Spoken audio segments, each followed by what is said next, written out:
Ante el desarrollo de los acontecimientos que estamos viendo en este momento, o sea, cuando finalmente el actor que podríamos considerar el, quizás el tercero en el conflicto y el que tiene mayor influencia o incidencia en el curso de lo que está pasando, que es Irán, entra finalmente de manera abierta a el campo de juego.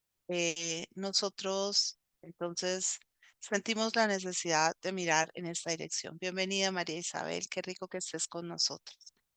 Bien, vamos a mirar la dirección de Irán para anticipar las probabilidades, lo que puede llegar a sucederse en el curso de estos días y hasta dónde podría llegar a escalar este conflicto que ya ha superado en tiempo eh, todos los límites que se podían haber, digamos, previsto originalmente.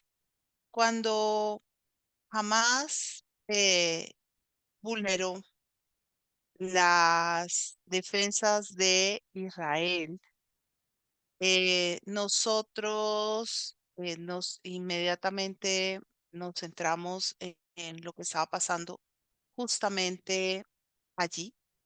Y yo les decía, porque estaba en ese justo instante, estaba viendo Israel con varios grupos, les decía, miren, esto es una trampa de arena para Israel, esto va a implicar una guerra que va a poner definitivamente en crisis la Franja de Gaza y es muy factible, ¿sí? Es muy factible que para Israel esto suponga eh, entrar en un área o en una zona tremendamente gris, en el sentido de haber avanzado hasta tal punto que haya pasado por encima de todo lo que puede ser considerado admisible en términos de la guerra. Obviamente, Israel, que vio vulneradas sus defensas el 9 de octubre del 2023, pues estaba en todo su derecho, por decirlo así, de reaccionar.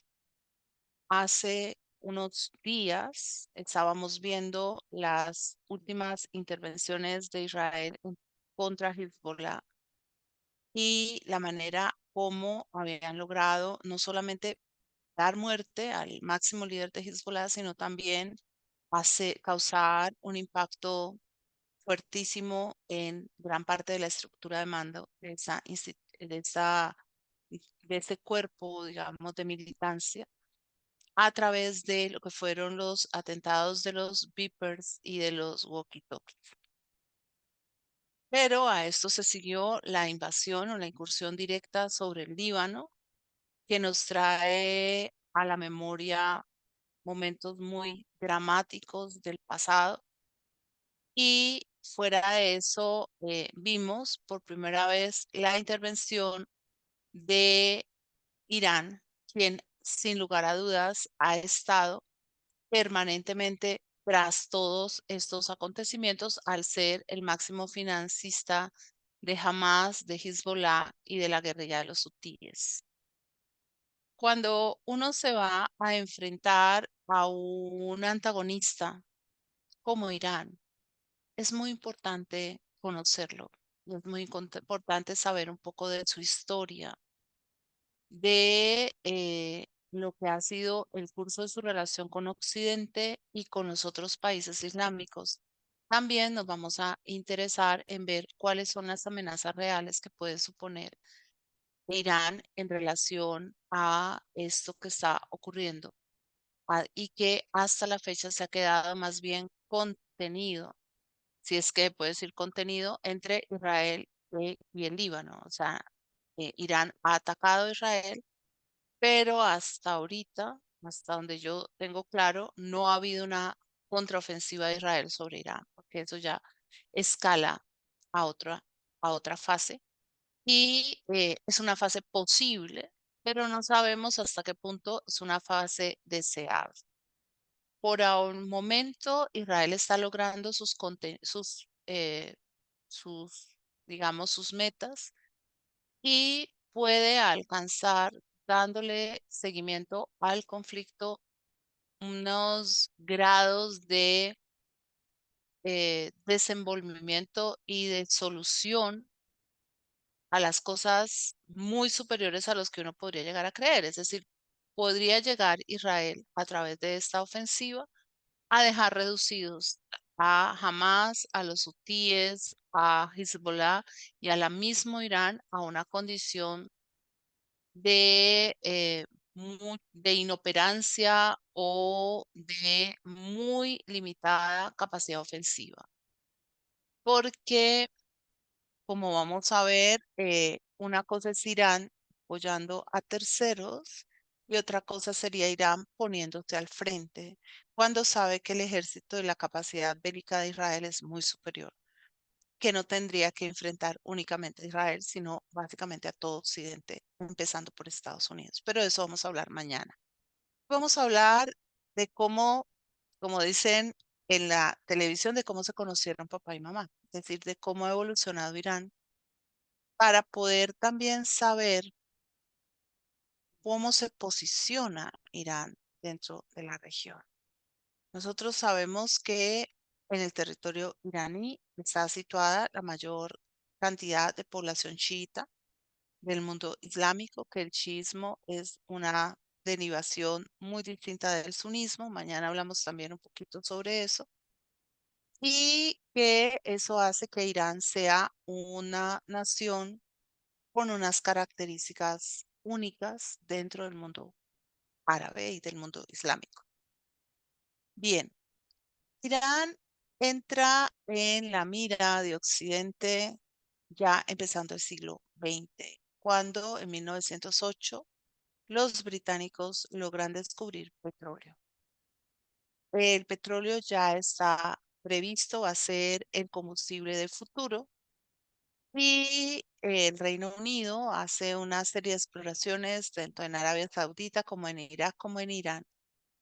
Y empieza entonces una lucha muy grande, muy fuerte por el control de Persia, que se va a dar entre Rusia y Gran Bretaña. Los rusos habían tenido injerencia en la región desde muchísimo tiempo atrás, desde el siglo XVIII. Y vamos a ver que después de la primera, durante, digamos, después de la Primera Guerra y hasta durante la Segunda Guerra, tanto los soviéticos como los británicos van a invadir la región. Vámonos un poquito antes de ese momento. Vámonos a la Primera Guerra Mundial. En ese momento resulta que la entente, ¿se acuerdan que había, primero era la entente cordial, que era entre Rusia y Francia, después fue la triple entente entre Rusia, Francia y el Reino Unido. Con la entente y la entente anglo-rusa, o sea, el tratado de mutuo acuerdo y de cordialidad, las dos potencias, Rusia y el Reino Unido, tomaron la determinación de hacer una intervención mediada en los territorios de lo que venía a ser Persia.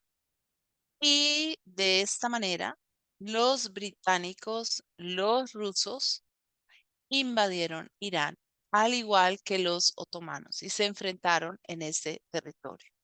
Para 1919, tras la Revolución de febrero de 1917, los rusos y los británicos habían hablado de la posibilidad de establecer un protectorado británico en Persia, pero no lo habían logrado consolidar. Después de la Revolución de Octubre de 1917, la situación se volvió mucho más complicada. Los británicos intervinieron sobre Persia, para aprovechar los vacíos de poder existentes en la región y utilizaron a el poder del Shah Qajar, de la dinastía Qajar, para mm,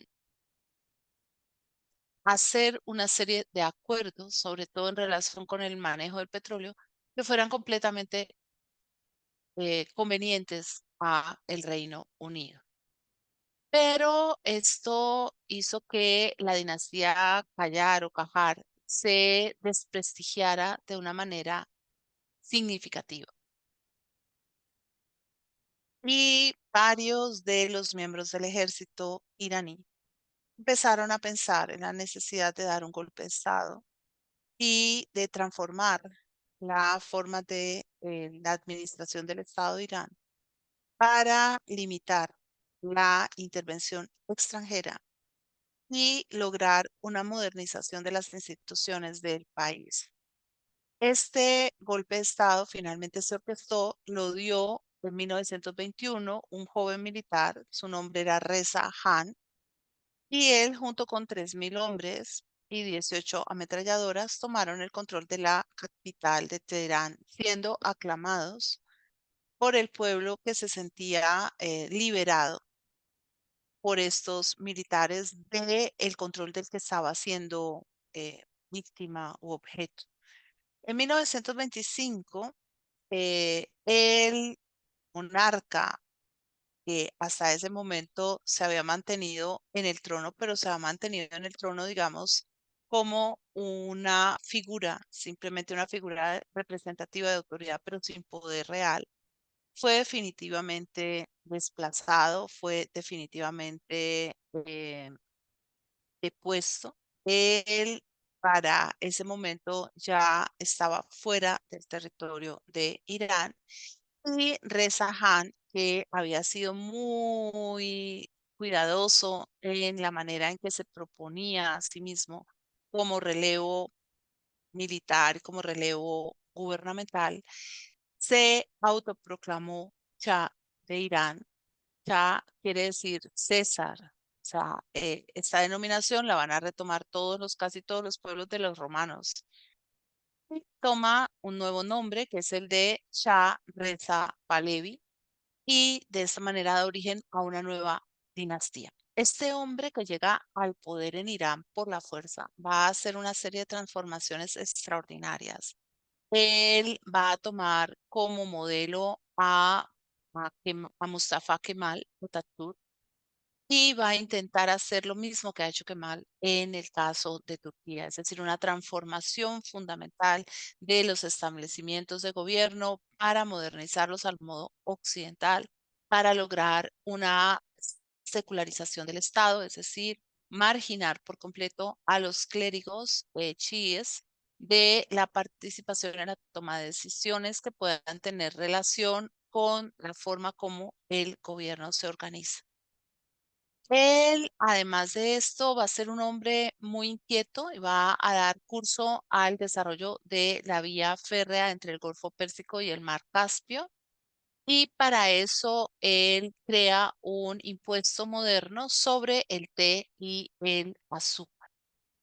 Además de esto, Shah Reza no solamente admira a Atatürk, sino que empieza a poner en boga una serie de relaciones diplomáticas para aproximar a Irán a Turquía.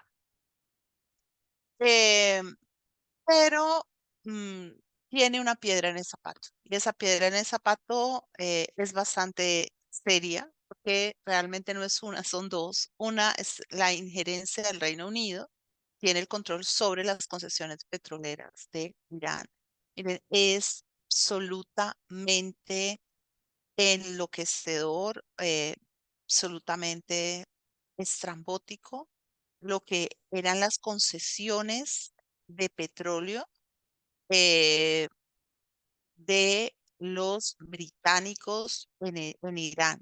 Era una cosa, era, digamos, un robo, un absoluto robo, igual que en Irak y en los otros territorios.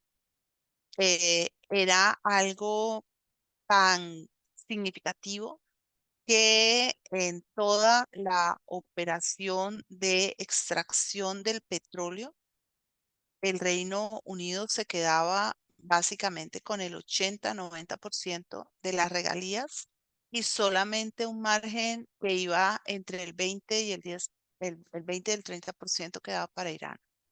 Es decir, era algo totalmente eh, abusivo, pero que hacía parte de una mentalidad de la época, que era la mentalidad europea. Nosotros tenemos derecho a todo y más, porque nosotros somos europeos, porque nosotros somos los verdaderamente civilizados, porque nosotros somos los que sabíamos de la importancia de este recurso. Y ese sobreabuso no se va a olvidar hasta hoy. Es decir, mm, un país como Irán mantiene vigente una memoria de desconfianza y rechazo permanente frente a Occidente. Occidente no solamente es para ellos el rostro del mal, de la perversión no islámica, sino que además es un enemigo muy peligroso al que hay que tenerle mucho cuidado. Bien, el caso es que además de el Gran Bretaña está Rusia, ahora la Unión Soviética, que está en el proceso expansivo de su ideología y que quiere desplazar a todas vistas a los británicos de este espacio que considera que es parte de un área de influencia que le corresponde. Para 1927, ya Reza Pahlavi va a lograr la fundación del primer banco central en Irán y sustituye de esta manera al Banco Británico que hasta ese momento venía funcionando y que se conocía como Banco Británico Imperial.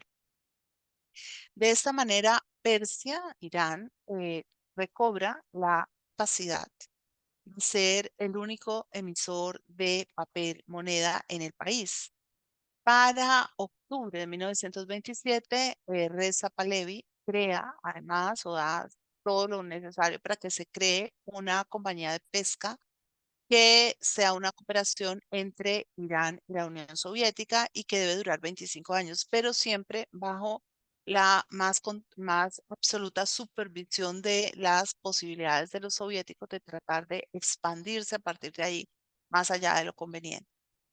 En 1932, eh, Reza Pahlavi toma una determinación que básicamente le va a costar el trono, mm, y es cancelar la concesión de petróleo al ministro británico William Osborne, perdón, y pues la presión británica es tal que la tiene que renovar. Pero como les digo, ya en este momento queda claramente decretado que el régimen de Reza Pahlavi no va a ser un régimen fácil ni totalmente proclive a las necesidades o a las conveniencias británicas. Reza logra renegociar los acuerdos para lograr un acuerdo más equilibrado, más equitativo, en el que Irán, si bien sigue dejando ir una parte importantísima de las regalías de petróleo, logra conservar una parte más significativa de estas y puede entonces contar con un capital para inversión. Bien, igualmente Reza Pahlavi usa los recursos que obtiene para proponerse justamente en esta modernización de Irán y mm, establece la primera universidad de carácter similar al europeo, o sea, no una madrasa islámica, sino una universidad con un pensum académico moderno, contemporáneo, pues más desarrollado, basado en ciencias liberales. Al mismo tiempo, establece un marco de liberación para las mujeres, las empieza a liberar de las restricciones de vestido, de movilidad y les empieza a dar unas mejores condiciones más parecidas a las de las mujeres occidentales. Estas medidas, sobre todo la relacionada con las mujeres, le va a granjear una enemistad férrea por parte de los clérigos eh, islámicos y de la comunidad en general, porque para la comunidad, para el pueblo de a pie, el precepto islámico es un precepto de norma, es un precepto deseado, es un precepto deseable y las propuestas de Shah eran completamente subversivas, estaban instando no a las mujeres a ser más libres, sino a pecar. Asimismo, el Shah va a promover la unificación étnica de Persia. Persia tiene muchas etnias a su interior y él quiere disminuir las desigualdades, las inequidades que se presentan y también romper esas nacionalidades que se han congregado en ciertos territorios de Irán que hacen que gobernar Irán sea muy difícil. Sí, porque siguen muchas de ellas buscando segregar sus territorios del territorio colectivo, es decir, del territorio iraní. Y va a ser justamente en 1934 cuando él le quita el nombre de Persia, que era el nombre que ese territorio tenía, y lo cambia por el nombre de Irán. De manera que se pueda, a través de este cambio de nombre, empezar específicamente a promover esa integración étnica en una construcción social completamente nueva. Para 1937, Chapa Levi va a firmar un pacto de no agresión y amistad con Turquía, Irán y Afganistán. Esto es algo verdaderamente importante y significativo. Les permite, sobre todo a estos territorios, resistir la influencia británica. Ya se pueden ustedes imaginar que esto en Occidente no cae para nada bien, sobre todo la influencia que empieza a descender en espacios como Irak y Afganistán. Afganistán es un caso aparte, muy sui generis, dentro de esta región porque Afganistán es un entramado de comunicaciones, es decir, todo confluye en Afganistán. Afganistán aparentemente no hay nada, eso es un polvero, eso es un avispero, eh, pero todo lo que quiera sacar gas, sacar petróleo, tiene que pasar por ese territorio. Es decir, es un espacio articulante y por eso es tan importante. Por eso los británicos hacen unas insistentes campañas para doblegar a Afganistán, que van a ser terribles para ellos y que son muy críticas. Bien, asimismo, desde 1936, Reza Pahlavi ha empezado a llamar a ingenieros técnicos alemanes y austríacos para modernizar la industria iraní o la industria persa, ¿ve? Otrora persa, ahora iraní. Y para 1939, cuando Hitlercito declara la Segunda Guerra, Persia era uno de los más importantes socios comerciales de Alemania y Alemania había reemplazado en Persia el lugar que otrora había tenido Gran Bretaña. O sea, esto va a ser un elemento capital para el desarrollo del nacionalsocialismo alemán porque los nazis pudieron contar abierta e irrestrictamente con el petróleo de Irán para avanzar todas sus campañas bélicas. Ya, sin embargo, cuando estalla la Segunda Guerra Mundial, Reza Pahlavi se ha declarado completamente neutral, sin que esto, digamos, lo inhiba, como les digo, para permanentemente apoyar o suministrar a los alemanes. Pese a esto, Pese a esto, los británicos lograron mantener una importante injerencia en la región y pudieron incluso acabar con con un intento de rebelión proalemana de Rachid Ali en Irak. Después de que Alemania invadiera a la URSS en la Operación Barbarroja, Gran Bretaña y la Unión Soviética presionaron al gobierno de Shah Pahlavi para que expulsara por completo de su territorio a los técnicos alemanes. Pero Shah Pahlavi se negó. Se negó mostrando, ¿sí? Mostrando su empatía hacia las potencias del eje. Esta situación fue justamente la que llevó a que el gobierno de Shah Reza se viera completamente atacado, bombardeado, boicoteado por las potencias aliadas, de manera que tuvo que abdicar en su primogénito Mohammad Reza Pahlavi. Él no podía resistir una doble invasión británico-soviética. Y el gobierno británico entonces le ofrece que lo va a enviar al exilio, lo mandan a las Islas Mauricio y luego a Sudáfrica, donde va a morir en 1944.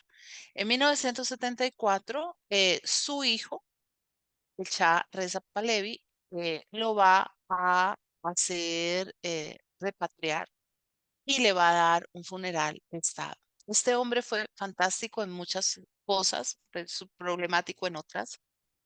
Mm, pero además de establecer el desarrollo de los ferrocarriles en Irán, de crear el Banco Central, de crear la primera universidad en Irán, de crear, digamos, condiciones nuevas para el desarrollo de la vida de las mujeres. Él asimismo erradicó la malaria, erradicó la corrupción de los funcionarios del Estado, obviamente erradicando a los funcionarios del Estado, ¿no? Muy ley marcial.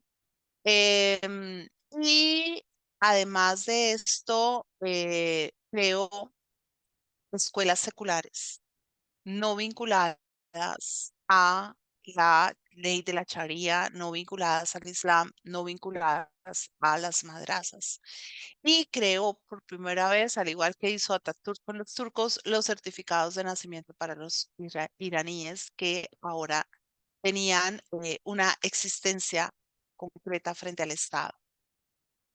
La ocupación del extranjero de británico-soviética termina en 1946 y en ese momento lo que viene para Irán es un movimiento nacionalista muy radical que está buscando salir por completo de toda la injerencia extranjera.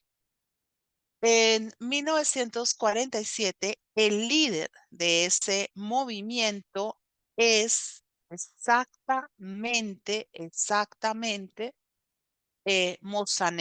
Mossadegh, perdón. Y este señor Mossadegh es un hombre que ha venido militando fuertemente para lograr que en Irán se dé una política democrática que esté, digamos, de alguna forma más cerca a los presupuestos que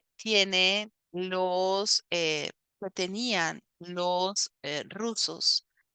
Él se llama, como cosa rara, Mohammad Mossadegh.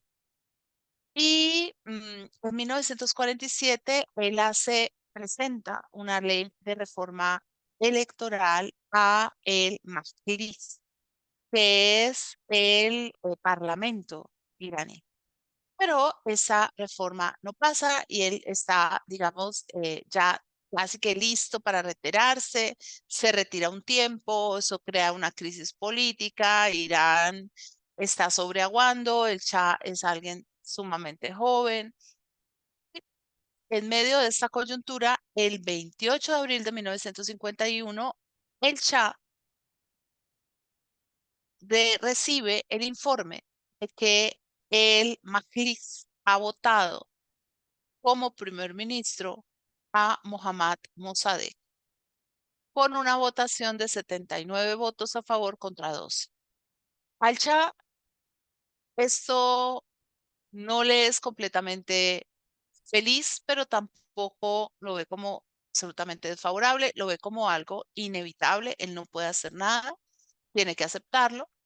Y entonces Mossadegh empieza una serie de reformas que van en una línea similar a la que había tenido Reza Pahlavi, el padre del Shah, eh, pero que van mucho más lejos y con un fuerte tinte rojo. Es decir, esta es una época en que la URSS tiene mucha injerencia en Asia y muy importantemente en estas regiones. Y aprovecha sobre todo el descontento que existe previamente contra los británicos y los excesos que han cometido en la explotación del petróleo en Irán. Entonces, Mossadegh quiere la democracia y quiere la democracia para poder votar leyes que le permitan ponerle fin definitivamente a la relación anglo-iraní en la exposición, en la explotación del petróleo, buscar sobre todo la nacionalización de este recurso. Eh, Esto puso que las condiciones internas de Irán en un punto de tensión absolutamente grave y rápidamente pues los organismos de seguridad y las agencias de inteligencia de Occidente se empezaron a mover, viendo cómo podían, en la medida de lo posible, deshacerse de esta piedra en el zapato que era Mohammad Mossadegh. Em, no pudieron detenerlo porque este hombre tenía para ese momento un respaldo popular muy alto. Él nacionalizó el petróleo.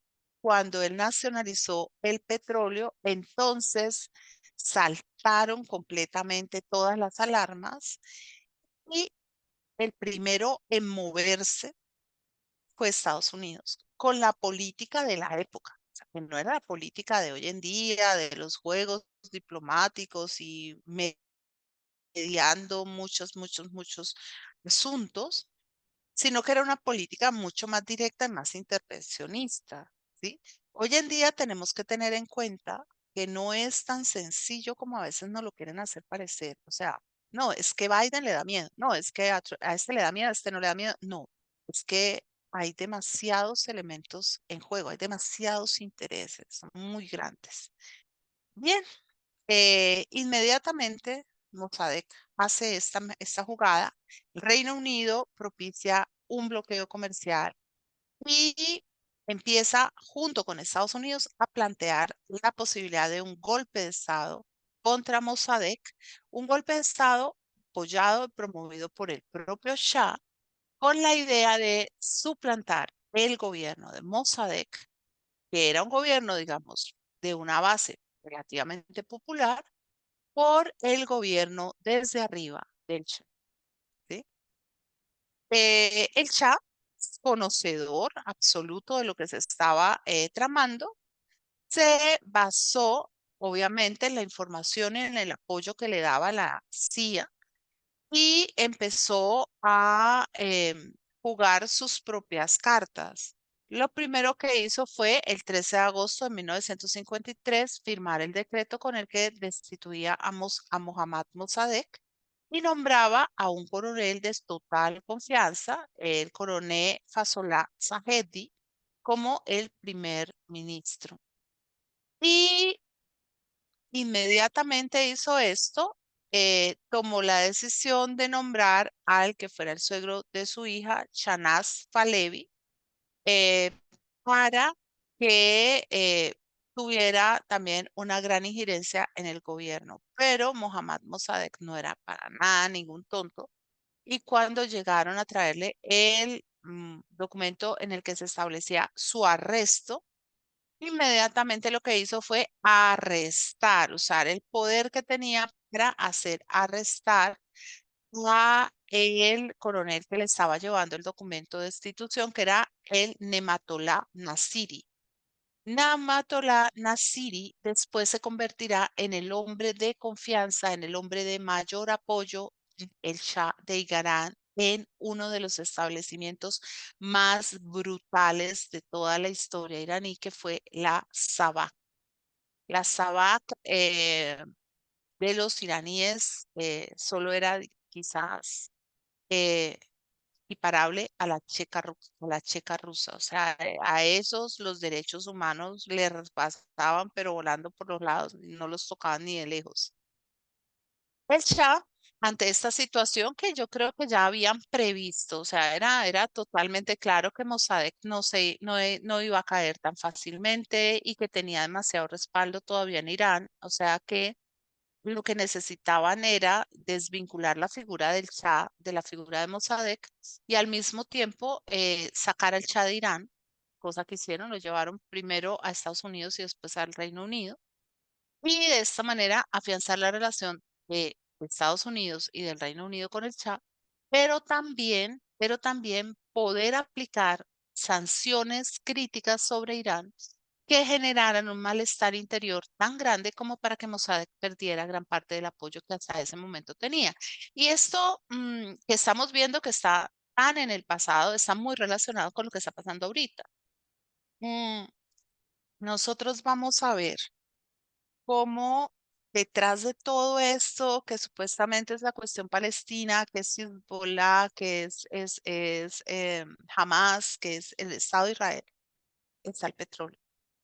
O sea, está el petróleo, los intereses sobre el petróleo, el manejo del petróleo, el manejo de la economía, el mirar si Irán se va a tirar tan de cabeza por una razón de principios como es la incapacidad para aceptar o la determinación de no aceptar bajo ninguna premisa la legítima existencia del Estado de Israel y pelear por la cuestión palestina, o Irán va a privilegiar su propia subsistencia, porque dadas las cosas como se pueden dar, eh, esta fase del conflicto podría cambiar completamente el orden de los factores. Es decir, si Irán se compromete más allá de lo que ha hecho hasta ahora, Irán podría verse en una situación muy complicada, en una situación muy, pero muy complicada.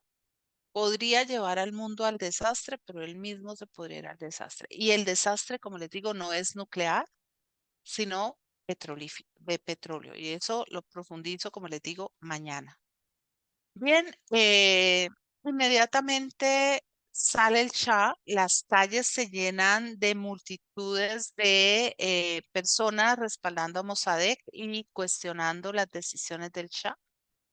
Y el Shah, como les digo, ya se va rápidamente, sale de el territorio iraní. Me salté decir, bueno, que va a hacer una serie de escalas y finalmente en medio de todas estas escalas va a ir a llegar hasta a Roma y después finalmente a toda la parte que tiene que ver con los apoyos en el Reino Unido. Durante este momento, el Shah finalmente se sitúa en Roma y cuando él está allí en Roma, va a llegar a buscarlo, ¿sí? El jefe de la Agencia Central de Inteligencia. Y allí en Roma, él va a volver a gestionar la manera para coordinar las acciones conjuntas con el Reino Unido, con Estados Unidos para destituir a Mohammad Mossadegh. Yo creo que tengo que hacer una corrección porque aquí se me fueron las luces. El Shah, Estados Unidos y el Reino Unido están de acuerdo. No es que él se haya ido primero a Estados Unidos y al Reino Unido. Él, en efecto, se va primero a Irak, va a Bagdad, luego va a Italia, se llega a Roma y en Roma es visitado por los miembros de la agencia de seguridad y ahí se toman las medidas y las provisiones de lo que se va a hacer para lograr que Irán caiga como una fruta madura. Durante este momento, a pesar de que habían tantos pronunciamientos a favor de Mossadegh, también había pronunciamientos a favor de el Shah. Y esto llevó a que se dieran una serie de situaciones que fueron quebrando la resistencia interior de Irán y que llevaron a Irán hacia un régimen completamente marcial. Y en medio de este régimen marcial se empezó a ser cada vez más sensible la falta de libertad política. Esto sumado a que las propias fuerzas de Mossadegh empezaron a reprimir más allá de todo límite a sus opositores y esto creó una situación verdaderamente complicada. Antes de el golpe de Estado que se va a dar con el Shah que está en Roma, las fuerzas de intervención norteamericanas y también británicas, los comunistas, seguidores de Mossadegh, se han tomado las diferentes plazas y calles de la ciudad y hacen fiestas recurrentes para celebrar la partida del Shah. En medio de todo esto, el ejército que no está a favor de Mossadegh, sino que continúa a favor del Shah y que recibe ayudas significativas de Estados Unidos y de Irán, perdón, de Estados Unidos y del Reino Unido, va a empezar a lanzarse a las calles para reprimir a los movimientos socialistas. Y llegan a un punto en que intervienen todo tipo de instituciones como los clubes deportivos y traen a los deportistas y traen a todo el que pueden a la calle y acordonando la calle a que griten vivas en favor de el Shah. Con la participación del ejército, Mossadegh se va y se recluye en un escondedero y de allá lo van a sacar y lo van a encarcelar, ¿sí? Lo van a llevar a prisión. El Shah, entre tanto, se apresta para regresar. El ejército entra en un enfrentamiento abierto contra los comunistas y Estados Unidos manda un grupo de asesores bastante significativo para apoyar las gestiones de el Shah. El Shah llega a Irán, regresa a Irán, lo primero que hace es armar a los kurdos.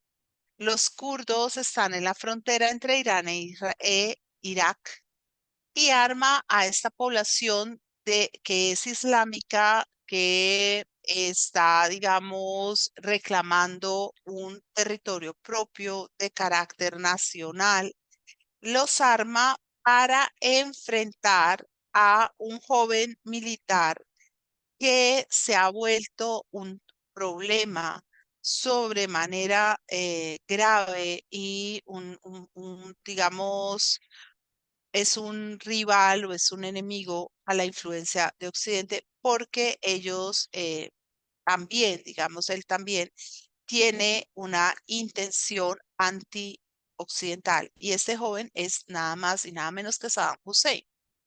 Así que los kurdos, armados por Irán y por Israel, van a pelear.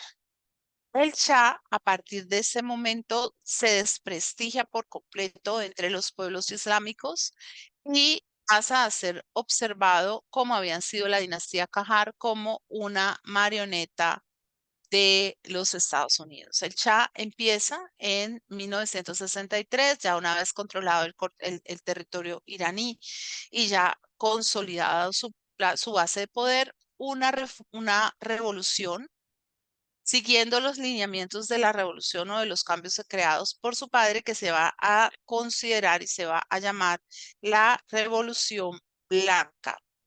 Y esta Revolución Blanca va a consistir, en primer lugar, en el desarrollo de una reforma agraria. En segundo lugar, en la nacionalización de los bosques. Esa nacionalización de los bosques es muy controvertida.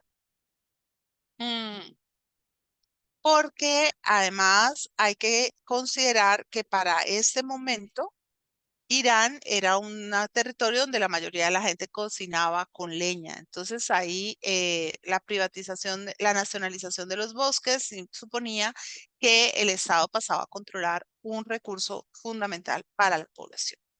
La privatización de una gran cantidad de industrias y dar paso a que el Estado decrezca en favor de la industria y de la actividad privada.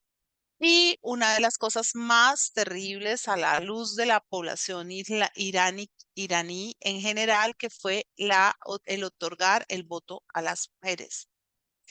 Asimismo, creó un régimen de regalías sobre las ganancias de las industrias y dio la posibilidad de que en su estado los no musulmanes pudieran ejercer cargos públicos. Eso estaba totalmente vedado hasta ese momento.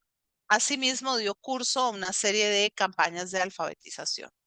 Todo lo que suponga modernizar en aras de una occidentalización es visto como un anatema, es tenido como algo terriblemente negativo, como algo eh, absolutamente desagradable, como algo que no es recomendable, que no es deseable. De todas maneras, en medio de todo esto, las cosas pues tampoco era que se democratizaran mucho.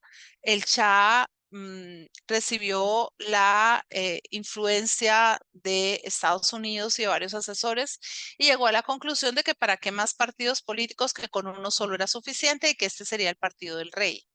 De esa manera se eliminaba todo foco de oposición. El padre del Shah había adelantado sus procesos modernizadores sobre la base de poner presos a todos los objetores religiosos que pudiera tener. El Shah va a ser otro tanto. Expropió los latifundios, que fue algo que en principio fue considerado como positivo, pero resulta que no, esto no supuso realmente una reforma agraria muy efectiva. Llevar a cabo reformas agrarias es algo sumamente difícil. Las reformas agrarias son como algo utópico, algo muy deseado, pero muy complicado de lograr. Él quería que Irán se convirtiera en una potencia global, quería modernizar a la nación, quería hacer que todo fluyera como fluía en el extranjero. Pero resulta que aquí hay un primer principio que hay que considerar y que juega hoy en día de una manera decisiva en lo que es Irán. Y es que el mundo islámico no quiere modernizarse hacia el siglo XXI, sino que quiere retroceder hacia el siglo sexto. No en toda lo que tiene que ver con tecnología y demás, pero sí en las formas de vida y en la manera en que se manejan los recursos contemporáneos.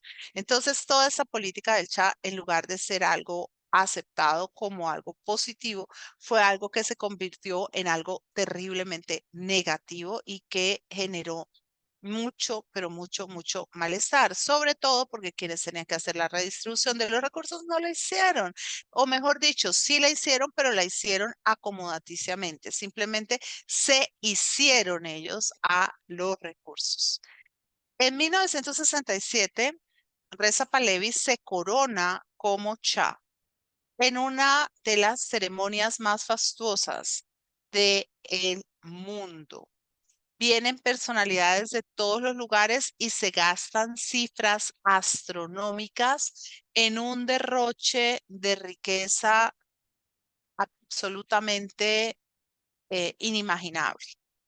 Entre tanto, vamos a encontrar que las reformas que el Shah ha generado, en lugar de disminuir la brecha social, la han incrementado.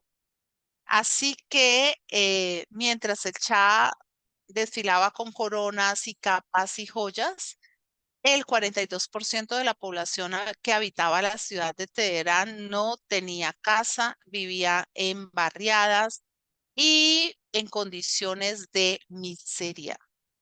El Shah no pudo tampoco cumplir ninguna de sus expectativas respecto al petróleo porque gran parte de la ayuda que él había recibido para retornar a su país y al gobierno estaba condicionada justamente a una política petrolera favorable a Occidente y concretamente a Estados Unidos, al Reino Unido.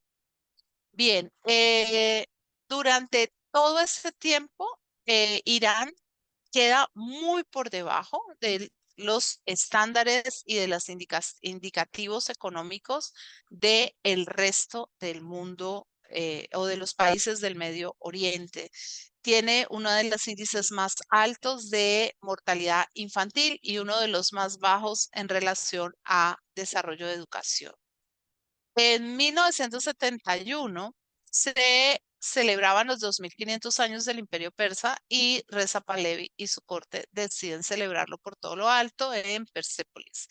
Hacen un despliegue de Fausto como no se ha visto más. Traen más de 200 servidores de Francia, todo el servicio de banquetería lo traen de Francia. Em, y esto cae muy mal en el espacio iraní y va, digamos, a hacer que la imagen ya deteriorada del Shah pues caiga todavía más. Se evaluaron los gastos en 22 millones de dólares, ¿no? Eso eran carpas de seda, mejor dicho, una cosa absolutamente extravagante. Mientras tanto, los estudiantes de las diferentes localidades de Irán salen a las calles a mm, clamar en contra del Shah y a celebrar eh, la memoria de tres estudiantes que resultaron muertos el 16 de Azar de 1332, o según el calendario persa, o sea, de 1953. Esto unido a una revuelta particularmente violenta debido a la presencia de Richard Nixon eh, en Irán, que es algo que se considera en Teherán, que se considera totalmente inadmisible. En 1975 el Shah recibirá uno de los consejos más nocivos de toda la historia. Se lo va a dar Samuel Huntington, que es un académico de Harvard, y le va a decir justamente al Shah que acabe con todas las formas políticas y que cree y que acabe con el sistema parlamentario y que gobierne con un nuevo partido que se va a llamar Resurgimiento. Entre tanto, las rentas del petróleo, que habían sido bastante lucrativas después de 1971 y la crisis del petróleo, se invirtieron esencialmente en armamento. Irán se convirtió en uno de los países más armados del mundo. Y esto fue algo que el Shah hizo al margen de los intereses de sus aliados. Aquí el Shah mostraba una, una sospecha muy seria en relación a su propio sostenimiento en el poder. Esta sospecha también estuvo avalada por la puesta en funciones o digamos por el apoyo desmesurado a la SAVAK. La SAVAK, que era el cuerpo de policía secreta de Irán, va a trabajar completamente coaligada con la CIA y va a hacer de la tortura y de las ejecuciones sumarias un método recurrente para mantener el orden público. Asimismo, va a instaurar un régimen de censura absoluta para la prensa, los libros y las películas. Y van a actuar no solamente en el territorio iraní, sino que se van a extender sobre las fronteras con Irak y con otros territorios que podían ser considerados en su momento de interés para la CIA o para el propio Irán. Se sabe que hay un momento en el que la SAVAK tiene hasta 60.000 agentes y oficiales.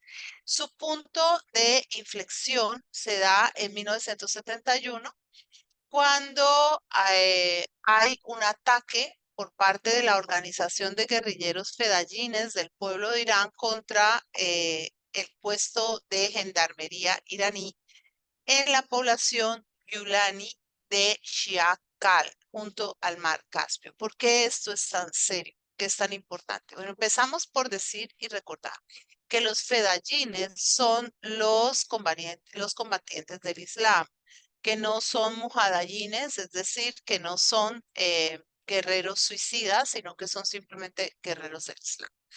¿Por qué fue tan serio? Porque fue un levantamiento masivo, colectivo y contundente y dejó claramente establecido el grado de malestar social que estaba imperando en ese momento, no solo contra el gobierno del Shah, sino contra la propia Sabat.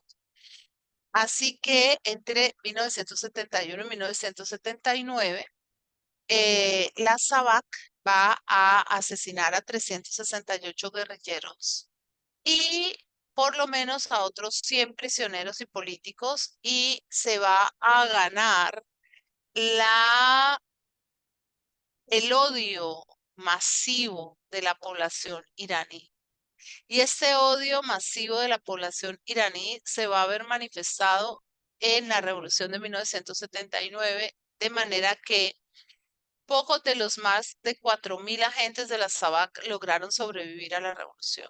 La gente los ejecutó. Era odio recalcitrante el que sentían con relación em, a él. El movimiento de la SAVAK, una vez caído el Shah, fue sustituido por el SABAMA, que es en la actualidad conocido como Ministerio de Información y Seguridad del país. Vamos a hablar de un hombre que es leyenda en Irán, un hombre que va a constituir en muchos sentidos la razón de ser del régimen contemporáneo porque se convirtió en el margen del pensamiento, se convirtió en la personalidad más notable y más idealizada que pudo llegar a tener Irán hasta hoy.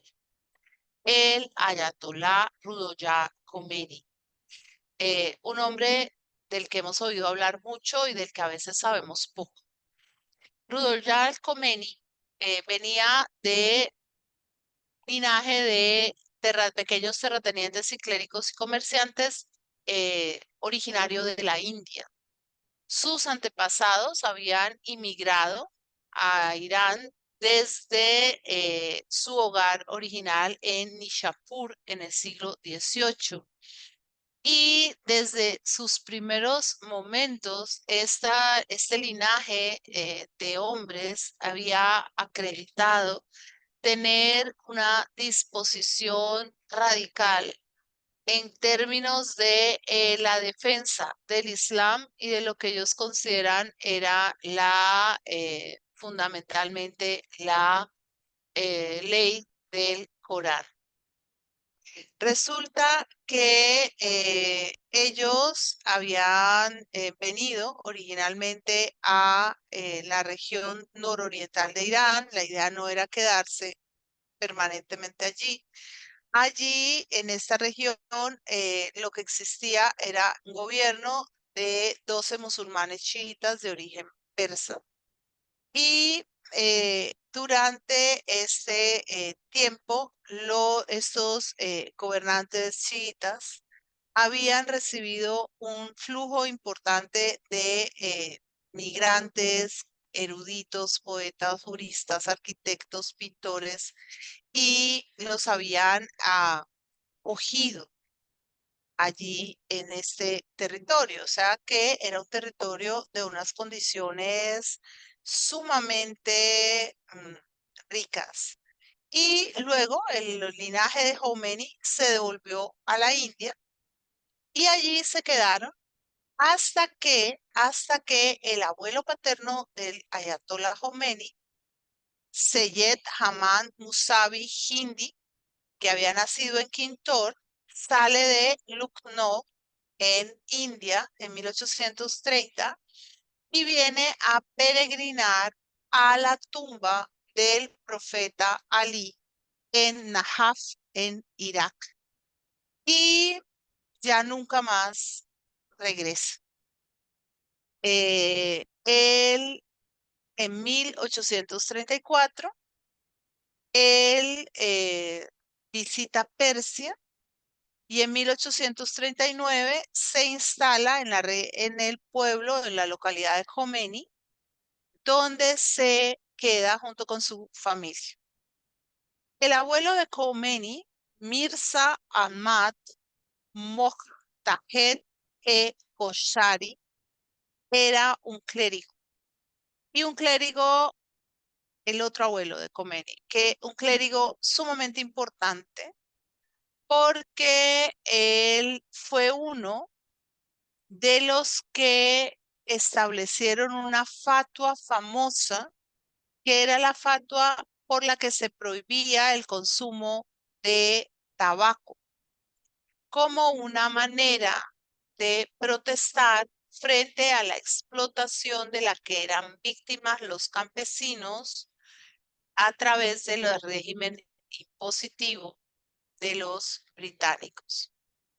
Bien, ¿cómo fue la formación de Khomeini? Nos parezca o no nos parezca creíble, Khomeini estudió filosofía griega antigua y fue uno de los grandes conocedores de la lógica de Aristóteles. En el Islam, la filosofía se estudia y se trabaja no desde el ámbito de la metafísica, mucho menos el de la política, sino fundamentalmente desde el que está abiertamente relacionado con la lógica o con ciertas formas de aproximación a la ciencia que no riñan, digamos, con las disposiciones del Islam. Él trabaja en la filosofía y rápidamente se relaciona con los desarrollos de Avicena y de Mula Sadra.